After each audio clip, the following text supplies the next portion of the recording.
Bismillahirrahmanirrahim. Assalamualaikum warahmatullahi wabarakatuh. Innal hamdalillah nahmaduhu wa nasta'inuhu wa nastaghfiruh wa na'udzu billahi min shururi anfusina wa min sayyiati a'malina. May yahdihillahu fala mudilla lahu wa may yudlil fala hadiya lahu. Asyhadu an la ilaha illallah wahdahu la syarika lahu wa asyhadu anna Muhammadan abduhu wa rasuluhu alladzi la nabiyya ba'dahu. Qala Allah Ta'ala fi kitabil karim, a'udzu billahi minasyaitonir rajim. Ya ayyuhalladzina amanu taqullaha haqqa tuqatih wa la tamutunna illa wa antum muslimun. Wa qala aidan, ya ayyuhalladzina amanu taqullaha wa qulu qawlan sadida yuslih lakum a'malakum wa yaghfir lakum dhunubakum. Wa may yuti'illaha wa rasulahu faqad faza fawzan 'azima. Wa qala an-nabiy sallallahu alaihi wasallam, may yuridillahu bihi khairan yufaqqihu fid din. Ikhwatul iman rahimani wa rahimakumullah, pendengar yang dirahmati Allah Subhanahu wa taala, tidak lupa kita selalu panjatkan puja dan puji syukur hanya milik Allah Subhanahu wa taala yang masih memberikan kita kesehatan, yang masih memberikan kita waktu luang sehingga kita bisa mendengar, sehingga kita bisa meluangkan waktu untuk mendengarkan kajian ilmu, kajian rutin kita, yaitu tentang masalah fikih, kajian rutin fikih kita yang insya Allah setiap pekan ada kajian tentang fikih.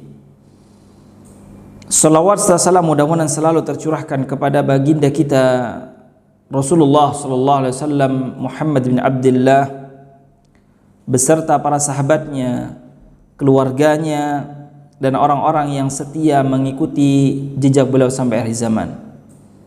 Ikhwatul iman rahimani rahimakumullah, pendengar, ikhwan dan akhwat yang dirahmati Allah Subhanahu wa taala.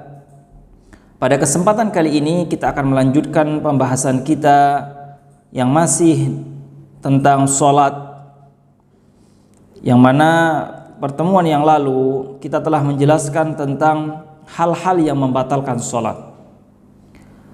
Pada kali ini kita akan menjelaskan tentang apa-apa yang boleh dikerjakan dalam salat walaupun itu bukan gerakan sholat atau bukan bacaan dari sholat.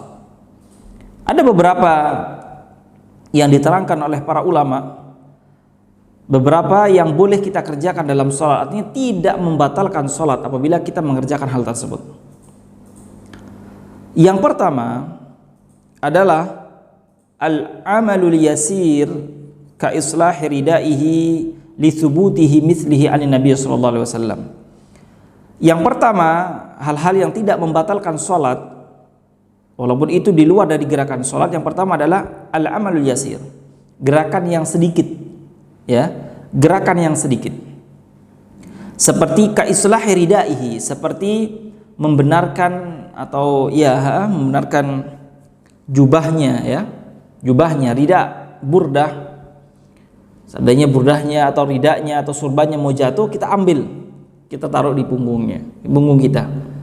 Hanya itu saja, itu boleh, tidak membatalkan sholat. Atau mungkin peci kita, ya, ketika sujud peci kita jatuh, ya, contoh ini, peci kita jatuh, kemudian karena jatuh kita ambil kemudian kita pakai, itu tidak membatalkan sholat. Atau seperti kita, kalau zaman sekarang ada handphone, ya, ada handphone, ada di di kantong kita nih, di depan. Ketika kita ruku atau sujud, handphone itu jatuh. Nah, kalau seandainya dia tinggalkan di bawah, takut diambil orang atau apa, kita ambil kemudian taruh di saku kita, itu juga tidak membatalkan sholat. Yaitu apa? Al-amal yasir, yaitu gerakan yang sedikit, tidak banyak, dan banyak contoh yang lainnya seperti menggaruk, ya, nanti ada pembahasannya. Itu juga tidak membatalkan sholat. Lisubutihi an Nabi SAW, karena ada hadis yang menyebutkan Nabi SAW pernah membenarkan burdahnya, yaitu burdah itu adalah seperti gamis yang di sini ada belahannya ya, ada belahannya sampai bawah, dipakai seperti burdah Nabi SAW. Nabi SAW pernah membenarkan burdahnya ketika sholat. Kemudian yang kedua yang boleh kita kerjakan tidak membatalkan sholat adalah at-tanahnuh inda tirari ilaihi. At-tanahnuh itu adalah seperti mendaham seperti itu. Mungkin di tenggorokannya ada sesuatu atau gatal ya, itu boleh kita mendaham, mengeluarkan suara gitu. Cuman jangan sampai mengganggu yang lain ya, terus menerus mengganggu yang lain, kemudian kita tidak konsen, maka dia harus, kalau seandainya sakit, dia harus membatalkan sholat. Kalau seandainya dia sudah tidak bisa menahan, dan kalau seandainya dia selalu mendaham terus mengganggu makmum yang lain, maka dia boleh meninggalkan jamaah atau boleh meninggalkan sholat tersebut. Kemudian yang ketiga adalah islahu man fis saffi bijanbihi ilal amami au ilal wara. Ya. Atau islahu man fis saff, membenarkan makmum yang lain ketika ada di saf, ilal amam au ilal wara. Seandainya di samping kita ini ada antara kita sama orang lain nih ada tempat yang kosong, soft ya, kosong. Kemudian kita menarik di sebelah kita untuk merapatkan soft. Maka gerakan itu tidak membatalkan sholat. Tidak membatalkan sholat. Atau kalau seandainya kita ada di soft kedua, kemudian di soft pertama ada yang kosong, tetapi bukan lurus posisi kita. Lurus dengan posisi sebelah kita, maka kita boleh mendorong orang tersebut untuk maju ke saf, untuk maju memenuhi saf yang ada di depan. Atau juga kita sendiri di samping kita ada saf yang kurang, mungkin karena batal atau mungkin karena geser.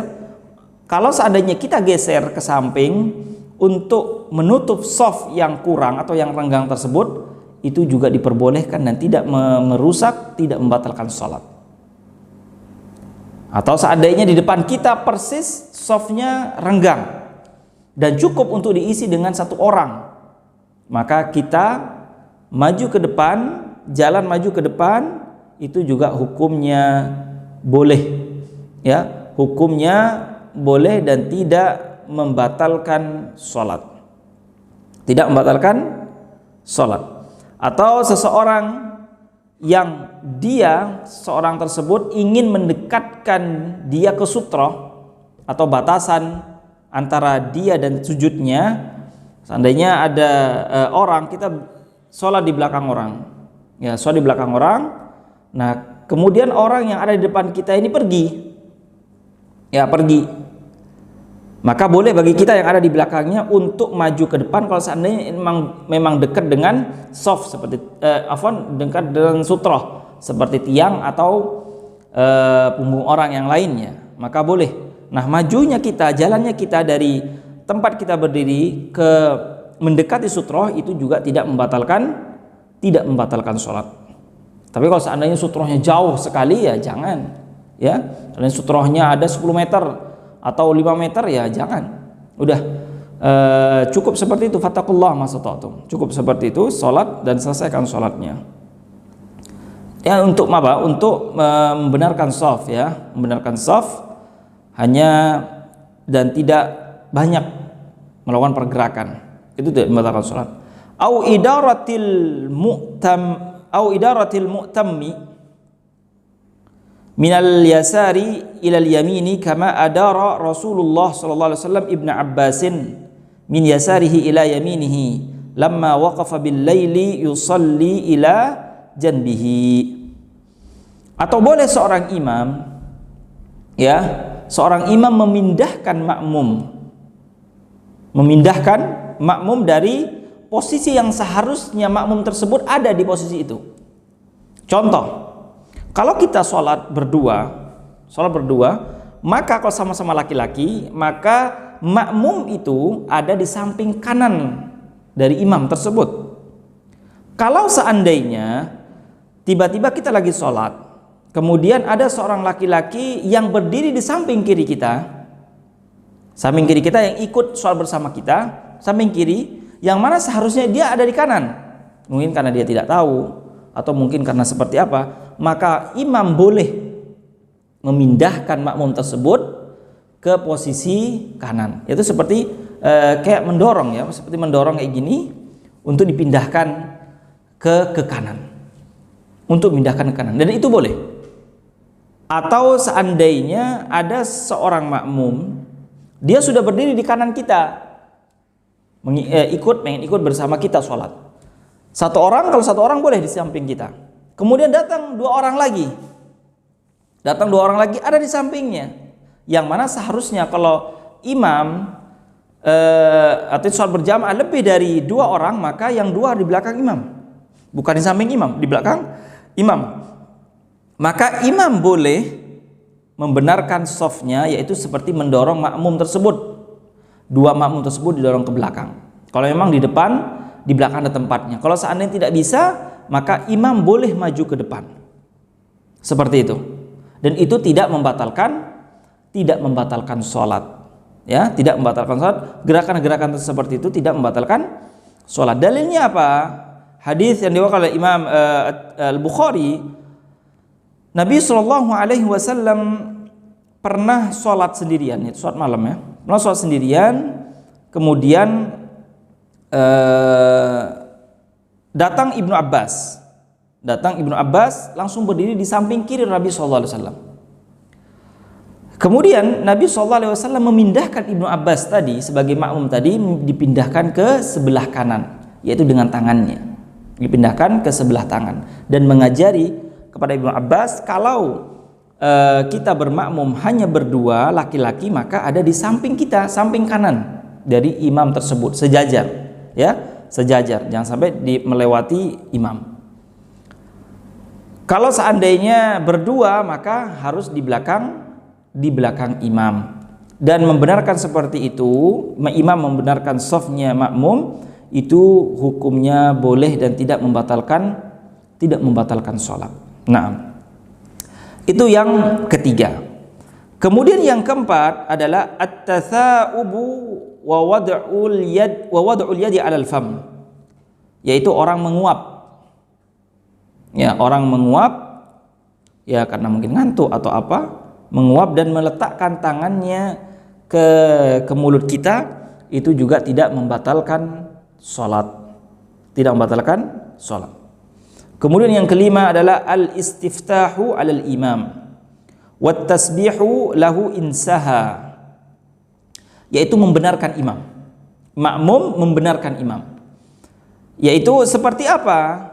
Apabila imam salah membaca ayat atau lupa, maka makmum yang membenarkan bacaan imam. Ya, makmum yang membenarkan bacaan imam. Seperti contohnya a'udzubillahi minasyaitonir rajim, qul a'udzu birabbin nas. Kemudian lupa dia. Min syarril, salah, artinya loncat ke ayat berikutnya, maka makmum membenarkan bacaan imam, yaitu dengan mengatakan bacaan yang benar, malikin nas, seperti itu. Dan ayat-ayat yang lainnya. Apabila imam lupa ataupun salah, maka makmum yang membenarkan bacaan imam. Dan apa yang dikerjakan makmum tersebut tidak membatalkan sholatnya. Au wat tasbihu lahu insaha, yaitu apa, dan juga membenarkan imam yang mana imam salah dalam gerakan sholat. Bukan salah dalam gerakan sholat, artinya tidak tertib dalam gerakan sholat. Ya, seharusnya dia sujud 2 kali, tapi hanya sujud sekali. Maka makmum harus mengatakan tasbih subhanallah, mengingatkan imam agar imam kembali ke tata cara sholat atau gerakan sholat yang dia lupa. Nah, ucapan makmum seperti itu tidak membatalkan sholat. Dan juga yang akhwat juga, tapi akhwat tidak membaca tasbih, tetapi memukul tangannya. Memukul, karena suara perempuan ketika sholat bisa bikin fitnah ya, karena mungkin ada laki-laki dan yang lain sebagainya. Maka dengan memukul tangan untuk mengingatkan imam apabila imam tersebut salah. Tapi kalau seandainya laki-laki adalah dengan bertasbih dan mengatakan subhanallah. Nah, apa dalilnya? Dalilnya adalah hadis dari Imam Al-Bukhari rahimahullah. Nabi SAW bersabda, "Man nabahu syai'un fi salatihi falyaqul subhanallah." Barang siapa yang mengingatkan imam ya dari sholatnya apabila dia lupa atau mungkin kebanyakan lupa, maka falyaqul, maka katakanlah subhanallah, subhanallah, artinya mengatakan adalah makmum. Kemudian hal-hal yang boleh dikerjakan oleh dalam sholat yang tidak membatalkan sholat, yang keenam adalah daf'ul marina baina yadaihi. Ya, daf'ul marina baina yadaihi, yaitu menghalangi orang yang mau lewat di depan dia. Seandainya contoh kita lagi sholat nih, ya, lagi Allahu Akbar, lagi sholat. Kemudian ada orang yang mau lewat di depan kita, maka dia menahan orang tersebut dengan tangan kita, itu juga hukumnya boleh, tidak membatalkan sholat. Tidak membatalkan sholat. Apa kata Nabi SAW? Dalilnya adalah hadis riwayat Imam Bukhari dan Muslim. Nabi SAW bersabda, "Idza shalla ahadukum ila syai'in yasturuhu minan nas, fa idza arada ahadun ayyajtaza baina yadayhi falyadfa'hu, fa in aba falyuqatilhu fa innahu syaitanun." Ya, apabila kalian sholat, maka menghadaplah ke sutra, artinya ke pembatas yang sekiranya orang tuh tahu dia itu sholat. Nah, kalau seandainya dia menghadap ke sutra, entah itu tiang, entah itu tembok, entah itu punggung orang, atau dia papan dan sebagainya, maka di depannya boleh dilewati. Nah, kalau seandainya dia sudah membuat sutra, atau dia lagi sholat, kemudian ada orang yang mau lewat di depan dia, maka kata Nabi SAW, falyadfa'u, maka halangi dia agar tidak lewat di depannya. Harus dihalangi. Nah, dan pekerjaan itu dia menghalangi dengan tangannya, itu tidak membatalkan sholat. Tidak membatalkan gerakan itu, tidak membatalkan sholat. Bahkan sebagian mengatakan fa'in aba, artinya kalau seandainya orang tersebut tidak mau dihalangi, tetap dia mau, malah falyuqatilhu, artinya cegah dengan keras. Sungguhnya dia adalah syaitan. Karena mengatakan maka bunuhlah, karena itu adalah syaitan. Nah, kemudian yang ketujuh adalah qatlul hayyati wal aqrabi in qasadathu wa ta'arradat lahu wa huwa fi salatihi, yaitu kita membunuh ular atau kalajengking ya. Ketika kita lagi sholat, kemudian tiba-tiba subhanallah di depan kita ada kalajengking atau ular. Kalau seandainya kita lanjutkan sholatnya dengan sujud, maka ular itu akan mematuk kita, atau kalajengking itu akan juga menggigit kita. Maka boleh seseorang tersebut membunuh ular tersebut terlebih dahulu, atau akrab atau kalajengking itu terlebih dahulu, kemudian dia melanjutkan sholatnya. Kemudian melanjutkan sholatnya tanpa dia membatalkan sholatnya. In istata', kalau dia bisa. Apa dalilnya? Liqauli Nabi sallallahu alaihi wasallam, hadis dari Abu Dawud. Nabi SAW mengatakan, uqtulul aswadaini fis salati, al-hayyata wal aqrab. Kata Nabi sallallahu alaihi wasallam, bunuhlah dua hewan yaitu dalam salat. Al-hayyah yaitu ular, wal aqrab yaitu apa? Kalajengking. Jadi kita membunuh kalajengking atau membunuh ular itu tidak mengapa dalam salat dan tidak membatalkan salat. Tapi kalau seandainya memang harus dia membatalkan salat karena mungkin ularnya besar, ya, ularnya besar dan juga dia tidak bisa dalam salatnya dia sambil membunuh ular, mungkin tidak ada benda atau tidak ada kayu, maka dia boleh sih membatalkan salatnya untuk membunuh hewan tersebut. Karena memang hewan-hewan seperti akrab, seperti ular dan juga kalajengking dan yang lainnya adalah termasuk hewan-hewan yang diperintahkan oleh Nabi SAW untuk dibunuh. Memang walaupun di luar sholat adalah diperintahkan untuk dibunuh, bukan dipelihara. Ingat ya, bukan dipelihara. Nabi SAW memerintahkan sabul fawasik, yaitu hewan-hewan yang harus dia dibunuh, ya termasuk ular, termasuk kalajengking, kemudian lipan dan sebagainya, kemudian tikus, bukan dipelihara ya. Sebenarnya salah, ironi sebenarnya ada seorang muslim malah memelihara ular. Apa? Nabi SAW menyuruh untuk membunuhnya. Nabi SAW menyuruh untuk membunuhnya di luar sholat. Kalau di sholat apalagi di sholat. Nah, kemudian yang berikutnya hal-hal yang tidak membatalkan sholat. Haqqu jasadihi biyadihi idh huwa minal amalil yasir al-mughtafar, yaitu apabila kita lagi sholat kemudian terasa di tubuh kita ada yang gatal. Kalau kita tahan maka apa? Akan terganggu sholatnya. Maka boleh kita menggaruk dengan tangan kita. Menggaruk dengan tangan kita, karena itu adalah perbuatan yang hanya sedikit dan sebentar. Ya, hanya sedikit dan sebentar. Walaupun sebagian para ulama adalah dengan 3 gerakan. Kalau 3 gerakan, kalau seandainya dia cukup dengan 3 gerakan maka tidak mengapa. Tapi kalau seandainya dia tidak cukup dengan 3 gerakan, maka karena hajah atau dengan keperluan itu dia menggaruk tubuhnya yang gatal, sebagian anggota tubuhnya yang gatal, maka itu tidak membatalkan sholatnya. Tetapi harus diketahui ya, adalah liqadril hajah, yaitu sesuai dengan kebutuhannya. Ya, sesuai dengan kebutuhannya, bukan malah dilebih-lebihkan. Ya, semuanya innamal a'malu binniyat, semuanya tergantung niatnya. Kalau seandainya memang niatnya bermain-main dalam sholat, maka ini jadi batal. Nah, kemudian yang terakhir, hal-hal yang boleh kita kerjakan dalam sholat adalah al-isyaratu bil kaffi liman sallama alaihi li fi'lihi sallallahu alaihi wasallam. Yaitu apa?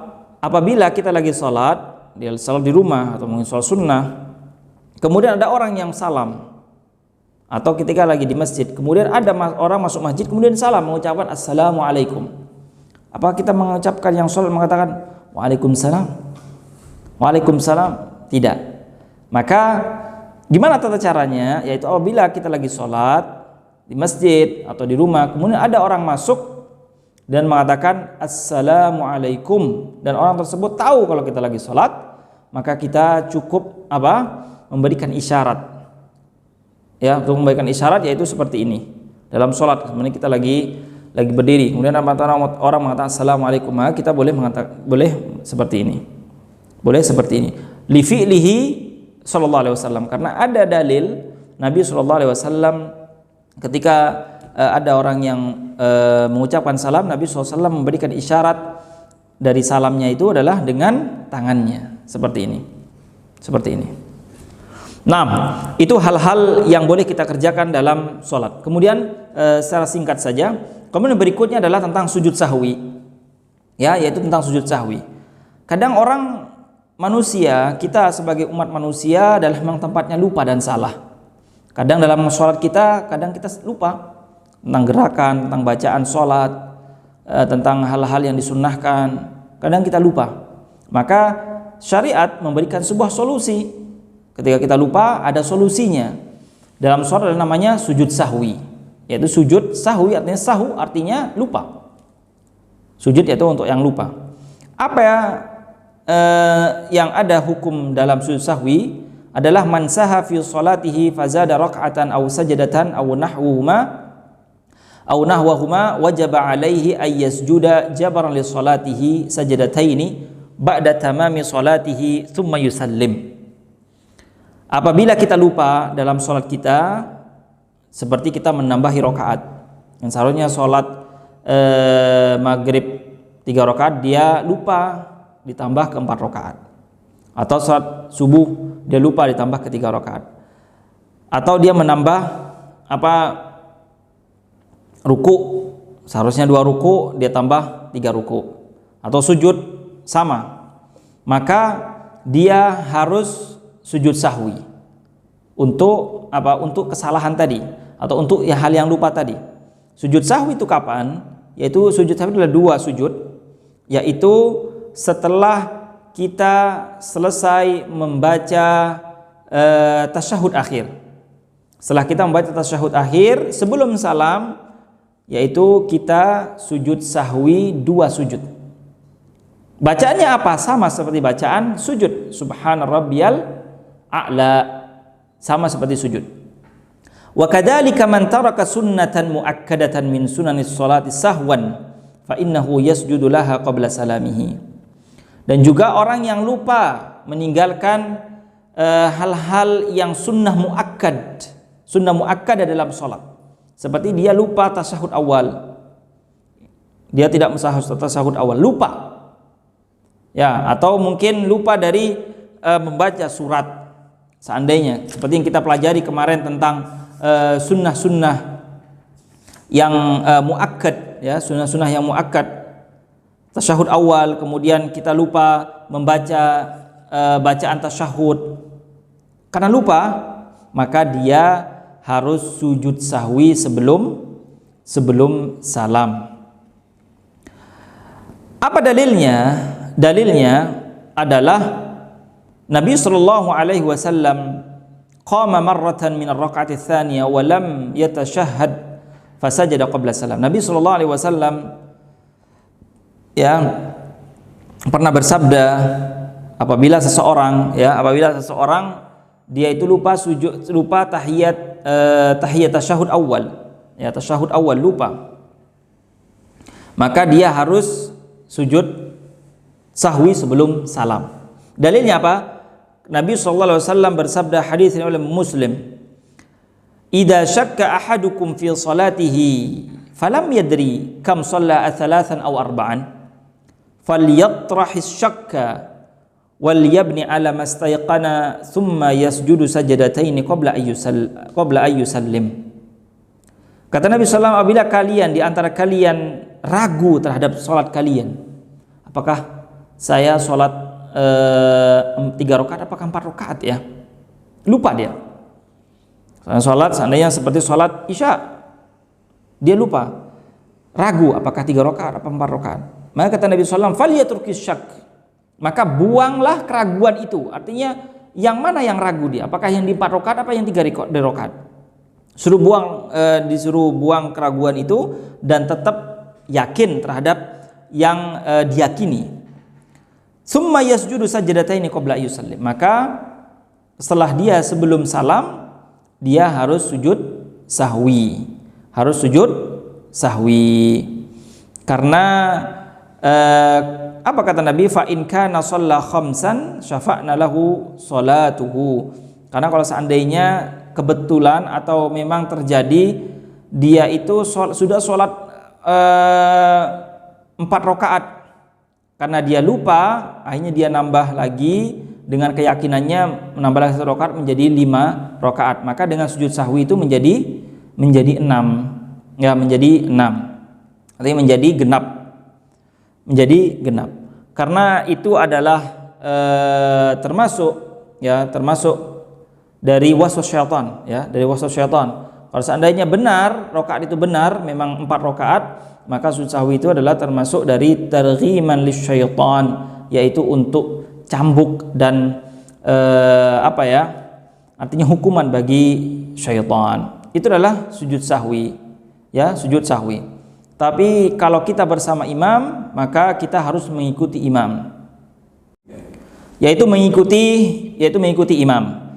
Seperti apa mengikuti imam? Apabila imam di depan salah, ya, atau lupa dalam gerakan sholat atau hal yang tartib dalam sholat lupa, kemudian dibenerin, kemudian dia kembali ke yang seharusnya, kemudian imam sujud sahwi, maka semua makmum wajib mengikuti imam.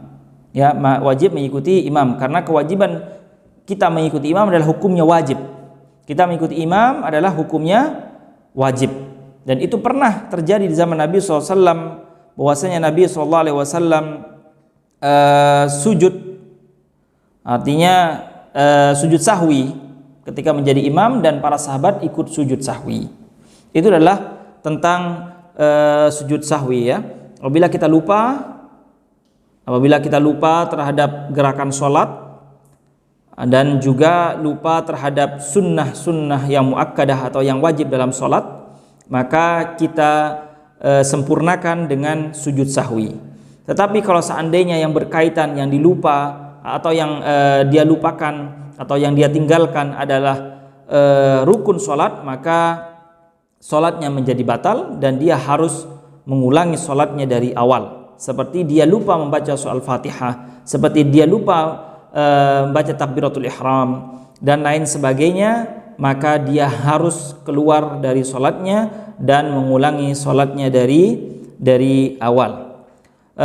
Mungkin itu yang dapat Anda sampaikan di kesempatan kali ini, yaitu tentang hal-hal yang membolehkan atau hal-hal yang dibolehkan kita kerjakan dalam sholat atau yang tidak membatalkan sholat, dan juga tentang sujud sahwi secara singkat, yang mana sujud sahwi adalah sujud yang banyak dari kaum muslimin kadang tidak mengerti tentang sujud sahwi, kadang bingung kadang sujud sahwi, ya. Dan kadang sujud sahwi itu ketika hanya bersama imam saja, tapi kalau sendiri tidak, ya. Maka ketika kita belajar, maka ketika kita sendiri pun, ketika kita lupa ataupun ragu, kemudian kita menyempurnakan atau membuang keraguan tersebut dengan hal yang dia yakini, kemudian dia sujud sahwi, adalah hal yang keharusan seharusnya dia kerjakan dan harus dia tahu dalam sholatnya.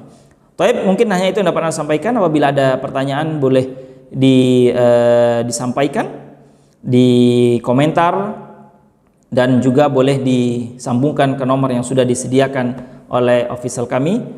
Aqulu qouli hadza wa astaghfirullah li wa lakum li jami'il muslimina min kulli dzamb fastaghfiru innahu wal ghafurur rahim. Subhanakallahumma wa bihamdika asyhadu an la ilaha illa anta astaghfiruka wa atubu ilaik. Assalamualaikum warahmatullahi wabarakatuh.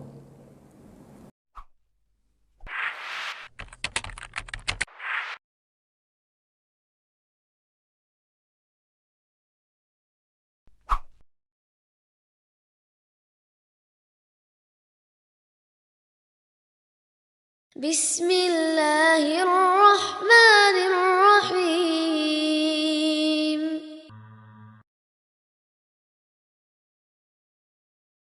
Assalamualaikum. Hi, my name is Rizky. I am from grade 7 and we are at Awildan BSD. I'm going to show you one of the boarding rooms in Awildan BSD. Come on, let's get in. Assalamualaikum. How are you, Nufail? I'm good. How are you? Yeah, I'm good. Things great. Assalamualaikum. Salam. How are you? I'm great.